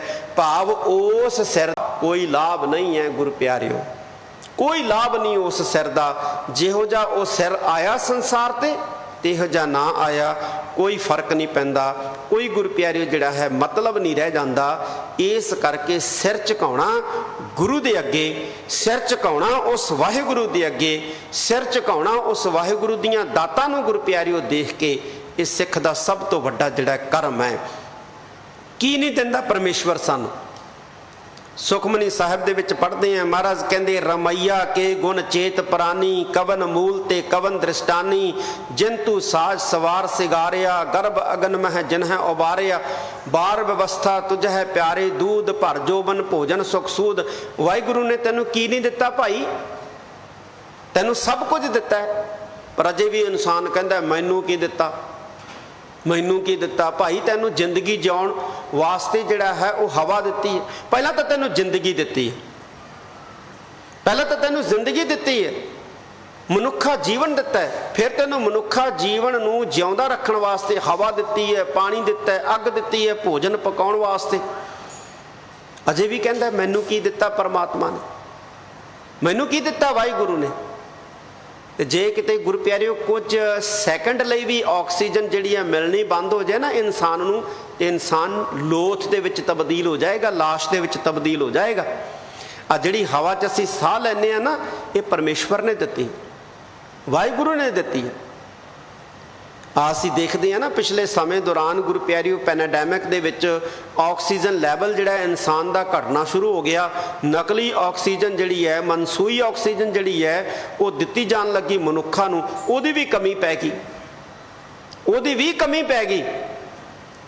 ਤੇ ਕਦੇ ਵਾਹਿਗੁਰੂ ਦਾ ਸ਼ੁਕਰ ਅਦਾ ਕੀਤਾ ਗੁਰੂ ਪਿਆਰਿਓ ਕਿ ਕਿੰਨੀ ਆਕਸੀਜਨ ਦਿੱਤੀ ਹੈ ਸਾਨੂੰ, ਜਿਹਦੇ 'ਚ ਅਸੀਂ ਸਾਹ ਲੈ ਰਹੇ ਹਾਂ, ਔਰ ਪਤਾ ਨਹੀਂ ਕਿੰਨੇ ਯੁੱਗਾਂ ਤੋਂ ਅਸੀਂ ਸਾਹ ਲੈ ਰਹੇ ਹਾਂ। ਕਦੇ ਧੰਨਵਾਦ ਕੀਤਾ ਉਸ ਮਾਲਕ ਦਾ? ਡਾਕਟਰ ਨੇ ਸਾਨੂੰ ਆਕਸੀਜਨ ਲਾ ਕੇ ਬਚਾ ਲਿਆ, ਜਿਹਨੇ ਸਾਨੂੰ ਆਕਸੀਜਨ ਦਾ ਸਿਲੰਡਰ ਦਿੱਤਾ। ਅਸੀਂ ਕਹਿੰਦੇ ਜੀ ਤੁਹਾਡਾ ਬਹੁਤ ਧੰਨਵਾਦ ਜੀ, ਤੁਸੀਂ ਨਾ ਵੇਲੇ ਸਿਰ ਸਾਨੂੰ ਆਕਸੀਜਨ ਦਾ ਸਿਲੰਡਰ ਮੁਹੱਈਆ ਕਰਵਾਤਾ। ਚਲੋ ਧੰਨਵਾਦ ਕਰਨਾ ਵੀ ਜ਼ਰੂਰੀ ਹੈ, ਮਦਦ ਕੀਤੀ ਹੈ, ਪਰ ਉਸ ਕਰਤਾਰ ਨੇ ਗੁਰੂ ਪਿਆਰਿਓ ਸਾਨੂੰ ਕਿੰਨੀ ਆਕਸੀਜਨ ਦਿੱਤੀ ਹੈ, ਕਿੰਨੀ 'ਚ ਅਸੀਂ ਸਾਹ ਲੈ ਰਹੇ ਹਾਂ, ਕਦੇ ਉਹਦਾ ਧੰਨਵਾਦ ਕੀਤਾ, ਉਹਦਾ ਸ਼ੁਕਰ ਅਦਾ ਕੀਤਾ ਗੁਰੂ ਪਿਆਰਿਓ? ਉਹਦਾ ਸ਼ੁਕਰ ਅਦਾ ਵੀ ਕਰਨਾ ਜ਼ਰੂਰੀ ਹੈ। ਤੇ ਉਹਦਾ ਸ਼ੁਕਰ ਅਦਾ ਹੋ ਸਕਦਾ ਹੈ ਜੇ ਅਸੀਂ ਉਹਦੀ ਸਿਫਤ ਸੁਣਨ ਵਾਸਤੇ, ਉਹਦਾ ਨਾਂ ਲੈਣ ਵਾਸਤੇ ਗੁਰੂ ਘਰ ਆ ਕੇ ਸੰਗਤ ਵਿੱਚ ਬੈਠਣਾ ਪ੍ਰਾਰੰਭ ਕਰੀਏ, ਉਹਦਾ ਕੋਈ ਧੰਨਵਾਦ ਕਰੀਏ, ਵਾਹਿਗੁਰੂ ਵਾਹਿਗੁਰੂ ਕਰੀਏ। ਗੁਰੂ ਪਿਆਰਿਓ ਇਹ ਸ਼ੇਖ ਫਰੀਦ ਜੀ ਜਿਹੜੇ ਨੇ ਇੱਥੇ ਸਮਝਾ ਰਹੇ ਨੇ ਸਾਨੂੰ, ਕਹਿੰਦੇ ਜੋ ਸਿਰ ਸਾਈਂ ਨਾ ਨਿਵੈ ਸੋ ਸਿਰ ਕੱਪ ਉਤਾਰ। ਜਿਹੜਾ ਸਿਰ ਮਾਲਕ ਦੇ ਅੱਗੇ ਨਹੀਂ ਝੁਕਦਾ, ਜਿਹੜਾ ਸਿਰ ਵਾਹਿਗੁਰੂ ਦੇ ਅੱਗੇ ਨਹੀਂ ਝੁਕਦਾ, ਭਾਈ ਉਸ ਸਿਰ ਨੂੰ ਕੱਟ ਕੇ ਸੁੱਟ ਦੇਣਾ ਚਾਹੀਦਾ ਹੈ। ਭਾਵ ਅਰਥ ਕੀ ਹੈ ਕਿ ਉਸ ਸਿਰ ਦਾ ਕੋਈ ਮਤਲਬ ਨਹੀਂ ਹੈ, ਜਿਹੋ ਜਿਹਾ ਉਹ ਧੜ ਤੇ ਲੱਗਿਆ ਤੇ ਇਹੋ ਜਿਹਾ ਨਹੀਂ ਲੱਗਿਆ, ਕੱਟ ਕੇ ਸੁੱਟ ਦਿਓ ਉਸ ਸਿਰ ਨੂੰ ਜਿਹੜਾ ਵਾਹਿਗੁਰੂ ਦੇ ਅੱਗੇ ਨਹੀਂ ਝੁਕਦਾ। ਇਹ ਸ਼ੇਖ ਫਰੀਦ ਜੀ ਜਿਹੜੇ ਨੇ ਇਸ ਸ਼ਲੋਕ ਦੇ ਵਿੱਚ ਸਾਨੂੰ ਸਮਝਾਉਂਦੇ ਨੇ। ਅੱਗੇ ਗੁਰੂ ਪਿਆਰਿਓ ਅਗਲੇ ਸ਼ਲੋਕ ਦੇ ਵਿੱਚ ਦੱਸਦੇ ਨੇ, ਜੋ ਸਿਰ ਸਾਈਂ ਨਾ ਨਿਵੈ ਸੋ ਸਿਰ ਕੀਜੈ ਕਾਏ। ਕੁੰਨੇ ਹੇਠ ਜਲਾਈਐ ਬਾਲਣ ਸੰਧੈ ਥਾਏ।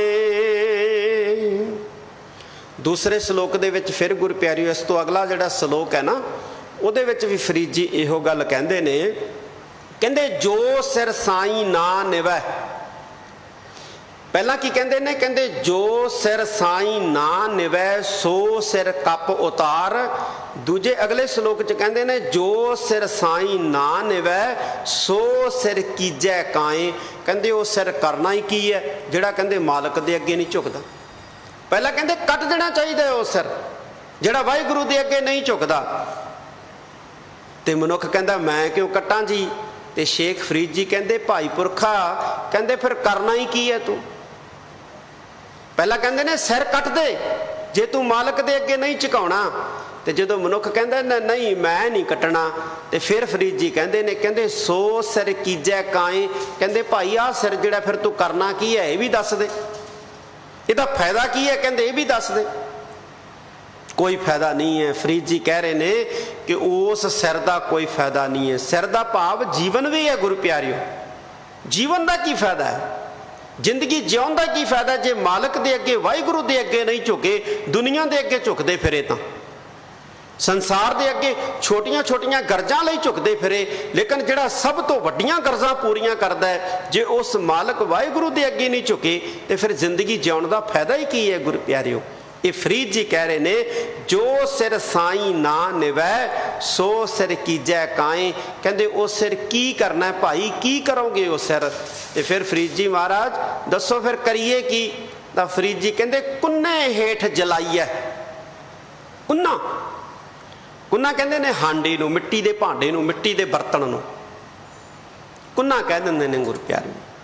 ਕਈ ਇਲਾਕਿਆਂ ਦੇ ਵਿੱਚ ਚਮੜੇ ਦੀ ਬਣੀ ਜਿਹੜੀ ਮਸਕ ਹੁੰਦੀ ਸੀ ਨਾ, ਛੋਟੀ ਮਸਕ, ਜਿਹਨੂੰ ਗੁਰੂ ਪਿਆਰਿਓ ਮਾਲਵਾ ਖੇਤਰ ਦੇ ਵਿੱਚ, ਪੰਜਾਬ ਦੇ ਮਾਲਵਾ ਖੇਤਰ ਦੇ ਵਿੱਚ ਗਰਮੀ ਬਹੁਤ ਪੈਂਦੀ ਸੀ ਤੇ ਜਿਹੜੇ ਖੇਤਾਂ ਕੰਮ ਕਰਦੇ ਸੀ ਨਾ ਕਿਸਾਨ ਮਜ਼ਦੂਰ ਦਿਹਾੜੀ, ਉਹ ਇੱਕ ਚਮੜੇ ਦੀ ਛੋਟੀ ਮਸਕ ਹੁੰਦੀ ਸੀ, ਉਹਨੂੰ ਗੁਰੂ ਪਿਆਰਿਓ ਨਾਲ ਲਿਜਾ ਕੇ ਦਰਖਤ ਨਾਲ ਬੰਨ੍ਹ ਦਿੰਦੇ ਸੀ। ਜਦੋਂ ਲੂ ਲੱਗਦੀ ਸੀ ਉਹਦੇ ਵਿੱਚ ਪਾਣੀ ਜਿਹੜਾ ਹੈ ਉਹ ਠੰਡਾ ਹੋ ਜਾਂਦਾ ਸੀ, ਉਹਨੂੰ ਵੀ ਕੁੰਨਾ ਕਹਿ ਦਿੰਦੇ ਸੀ। ਤੇ ਕੁੰਨਾ ਮਿੱਟੀ ਦੇ ਬਰਤਨ ਨੂੰ ਵੀ ਕਹਿੰਦੇ ਨੇ। ਇੱਥੇ ਮਿੱਟੀ ਦਾ ਬਰਤਨ ਕਹਿੰਦੇ ਕੁੰਨੇ ਹੇਠ ਜਲਾਈਐ। ਹਾਂਡੀ ਕਹਿ ਲਓ ਗੁਰੂ ਪਿਆਰਿਓ। ਕਹਿੰਦੇ ਹਾਂਡੀ ਦੇ ਥੱਲੇ ਜਿਹੜਾ ਹੈ ਇਸ ਸਿਰ ਨੂੰ ਜਲਾ ਦੇਣਾ ਚਾਹੀਦਾ ਹੈ। ਬਾਲਣ ਸੰਧੈ ਥਾਏ। ਸੰਧਾ ਦਾ ਮਤਲਬ ਹੈ ਦਾ, ਬਾਲਣ ਦੀ ਜਗ੍ਹਾ, ਬਾਲਣ ਦੀ ਥਾਂ। ਲੱਕੜਾਂ ਬਾਲਦੇ ਆ ਨਾ, चुल्हे दे विच लकड़ां पा के उत्ते हांडी रख दिंदे, मिट्टी का भांडा रख दिंदे। अज कल कई धातुआं दे गुरु प्यारिओ भांडे आ गए, स्टील दे आ गए, पित्तल दे आ गए, तांबे दे, ब्रास दे आ गए, लेकिन मिट्टी दे भांडे पुराने समय च ज़्यादा गुरु प्यारिओ लोग इस्तेमाल करते सी। उन्हां नूं हांडी कह दिंदे सी, कुज्जा कह दिंदे सी। तो अज गुरु प्यारिओ शेख फरीद जी इत्थे सानूं समझा रहे ने, कहंदे सिर दा की करना है भाई, कहंदे सिर तां फिर हांडी दे थल्ले जिहड़ा ना बालण दी थां बाल दिओ, बालण दी जगह जिहड़ा है वो सिर नूं बाल दिओ। जे सिर तुहाडा वाहिगुरू दे अगे नहीं झुकदा, जे कहंदे कोई भजन नहीं, बंदगी नहीं जीवन दे विच, नितनेम नहीं जीवन दे विच, ते फिर ऐसे जीवन का कोई लाभ नहीं है। जे मोटे अर्थां च गुरु प्यारिओ असीं समझीए ते फरीद जी दे बोलां दा भाव है कि जे जीवन दे विच मर्यादा दा पालन नहीं है, नितनेम नहीं है, बंदगी नहीं है, गुरु दा दर्शन नहीं है, ते फिर अजिहे जीवन दी जिहड़ी है कोई ज़रूरत नहीं है। जिहो जिहा ये जीवन जगत विच आया तिहो जिहा ना आया, ज्यों लिया ना ज्यों लिया, कोई फायदा नहीं है, कोई मतलब नहीं है। ये शेख फरीद जी इत्थे मजहब की ते धर्म की जिहड़ी महत्ता है ना गुरु प्यारिओ, वो सानू दरड़ा रहे ने। अगे गुरु प्यारिओ श्लोक है जिस विच जिक्र करते हैं, फरीदा कित्था तैंडे मापिया, जिनी तू जणियो है, तै पासों ओए लद गए, तू अजय ना पतीणो है। फरीद जी कहते ने, फरीदा कित्थे तैंडे मापिया। जे असीं कहने जी असीं तां जगत च जिंदगी जिउणी है, शेख फरीद जी समझा रहे हैं भाई जिंदगी जिउ रहे हो, लेकिन एक दिन तुरना है संसार ते, एक दिन जाना है संसार तो। ते जे किते साडे मन च ख्याल है ना भी असीं नहीं जाना, ते फरीद जी कहते ये दसो भी तुहाडे मापे कित्थे है, माँ बाप कित्थे है। तो जे असीं आखिए जी वो तो घर च जिउंदे है, तो फिर उन्हां दे माँ बाप कित्थे है। जे आखिया वो भी जिउंदे है जी अजे, तो फिर उन्हां दे माँ बाप कित्थे है। भाव की है कि जे साडे परदादा परदादी चले गए, जे साडा दादा दादी भी चले गए, जे किते बुढ़ेपे च असीं साडे माता पिता भी चले गए, तो इहदा मतलब है कि जाना असीं भी है। नहीं तो फरीद जी कहते कित्थे तैंडे मापिया, जिनी तू जणियो है, जिन्हां ने तेनू जन्म दिता सी, जिन्हां ने तेनू पैदा किया सी, वो तेरे माँ बाप कित्थे ने। कहते तै पासों ओए लद गए, तेरे कोलों ही कहते वो गुजर गए। कोलों ही लंघ जाते हैं ना गुरु प्यारिओ, कई बारी हत्थां चों ही लंघ जाते हैं। गोदी च सिर रखिया हुंदा ते मूँह च मनुख पानी पा रहा हुंदा अपने माता दे पिता दे, और गुरु प्यारिओ उस वेले मनुख दे वेंदियां वेंदियां ही माँ बाप जिहड़े ने वो छड्ड के चले जाते हैं। फरीद जी कहते तैं पासों ओए लद गए, तेरे कोलों गए ने, तेरी निगरानी दे विच गए ने, तेरे हत्थां च गए ने, तेरी गोद च गए ने।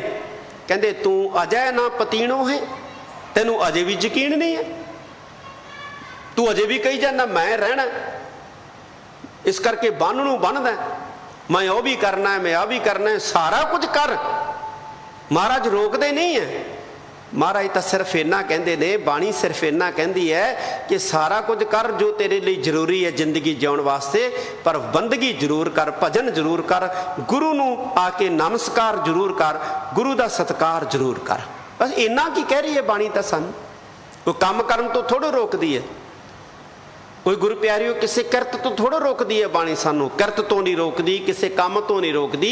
बाणी सिर्फ सानू इन्ना कहती है कि जिवें शरीर लई तुसी शरीर नूं जिउंदा रखण वास्ते किरत करदे हो, भज नठ करदे हो, इवें भाई अपनी जिंद लई भजन सिमरन बंदगी सेवा भाव जिहड़ा है ये भी अपने तुसी मन जरूर करया करो, ये भी अपनी जिंदगी का हिस्सा जिहड़ा है वो बना लो, क्योंकि ये जगत है, संसार है, इत्थे किसी ने स्थिर नहीं रहना है। जे नहीं यकीन है तो फरीद जी फिर सवाल करते हैं, तुहाडे माँ बाप कित्थे है जिन्हों ने तुहानूं जन्म दिता सी, तुहाडे कोलों ही लंघ गए, कोलों ही गुजर गए, लेकिन तुसीं अजे नहीं यकीन करते पे, अजे भी कहने हैं कि असीं तां रहना है पता नहीं कितना लंबा समा, बन नूं बनदे हां, बन्नो बन नूं संसार नूं जिउंदा रखण वास्ते, संसार च जिउंदे रहण वास्ते, पर परमात्मा दी बंदगी भजन सेवा सिमरन इहदे विच चित जरूर जोड़ो। ये गुरु प्यारिओ शेख फरीद जी का इन्हां सलोकां दे विच मतलब है सानूं समझाउण दा। गुरु प्यारिओ इहदे नाल ही निश्चित किया समा हो चुके हैं, आपां समाप्ति करते हैं। गुरबाणी बहुत अगम अगाध बोध है, ਵਿਚਾਰਦਿਆਂ ਭੁੱਲਾਂ ਹੋ ਜਾਂਦੀਆਂ ਨੇ। ਸੰਗਤ ਸਤਿਗੁਰੂ ਜੀ ਬਖਸ਼ਣਯੋਗ ਹੈ, ਖਿਮਾ ਦੇ ਜਾਚਕ ਹਾਂ। ਆਪ ਸਾਰੀ ਸੰਗਤ ਦਾ, ਮਾਨਯੋਗ ਸਿੰਘ ਸਾਹਿਬ ਗਿਆਨੀ ਰਣਜੀਤ ਸਿੰਘ ਜੀ ਮੁੱਖ ਗ੍ਰੰਥੀ ਗੁਰਦੁਆਰਾ ਬੰਗਲਾ ਸਾਹਿਬ ਜੀ, ਦਿੱਲੀ ਸਿੱਖ ਗੁਰਦੁਆਰਾ ਪ੍ਰਬੰਧਕ ਕਮੇਟੀ ਦਾ, ਸਭ ਦਾ ਹੀ ਬਹੁਤ ਬਹੁਤ ਧੰਨਵਾਦ। ਫਤਿਹ ਪ੍ਰਵਾਨ ਕਰੋ। ਆਖਰੀਆਂ ਪੰਕਤੀਆਂ ਪੜ੍ਹ ਕੇ ਗੁਰ ਪਿਆਰਿਓ ਫਤਿਹ ਦੀ ਸਾਂਝ ਪਾਈਏ।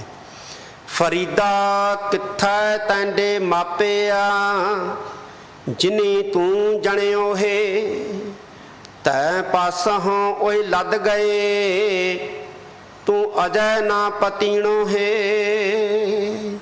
ਵਾਹਿਗੁਰੂ ਜੀ ਕਾ ਖਾਲਸਾ, ਵਾਹਿਗੁਰੂ ਜੀ ਕੀ ਫਤਿਹ।